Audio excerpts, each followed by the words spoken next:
ಸಂವಿಧಾನ ರಿಲೇಟೆಡ್ ಒಂದು ಪ್ರಶ್ನೆ ಇದೆ. ಆ ಕ್ವಶನ್ಸ್ ಯಾವ ತರ ಇದೆ ನೋಡ್ರಿ. ಭಾರತದ ನಾಗರಿಕ ಸಾಮೂಹಿಕ ಸಮಾಜವಾದಿ ಆರ್ಥಿಕ ಧ್ಯೇಯೋದ್ದೇಶಗಳನ್ನ ಇದರಲ್ಲಿ ಸೇರಿಸಲಾಗಿದೆ ಅಂತ ಕ್ವಶನ್ಸ್ ಇದೆ.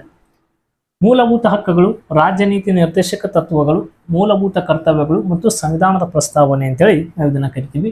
ಹಾಗಾದ್ರೆ ಇದಕ್ಕೆ ರೈಟ್ ಆನ್ಸರ್ ಯಾವುದಪ್ಪ ಅಂತೇಳಿ ನೋಡಿದಾಗ ಭಾರತದ ನಾಗರಿಕ ಮತ್ತು ಸಾಮೂಹಿಕ ಸಮಾಜವಾದಿ ಆರ್ಥಿಕ ಧ್ಯೇಯೋದ್ದೇಶಗಳನ್ನ ರಾಜ್ಯ ನೀತಿ ನಿರ್ದೇಶಕ ತತ್ವಗಳಾಗದೆ ನಮ್ಗೆ ಉಲ್ಲೇಖ ಮಾಡಿದ್ದಾರೆ.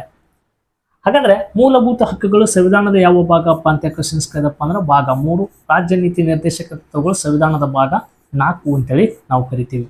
ಹಾಗಾದ್ರೆ ಇದರ ವಿಧಿ ಎಲ್ಲಿ ಆರಂಭ ಆಗ್ತವೆ ಅಂತ ಹೇಳಿ ನೋಡಿದಾಗ 36ಲಿಂದ ಹಿಡಿದು 51ನೇ ವಿಧಿ ತನನ ನಮ್ಗೆ ರಾಜ್ಯ ನೀತಿ ನಿರ್ದೇಶಕ ತತ್ವಗಳು ನಮಗೆ ಸಿಗ್ತವೆ. ಇವು ಸಂವಿಧಾನದಲ್ಲಿ ನ್ಯಾಯಾಲಯದಲ್ಲಿ ಪ್ರಶ್ನೆ ಮಾಡುವಂತಿಲ್ಲ.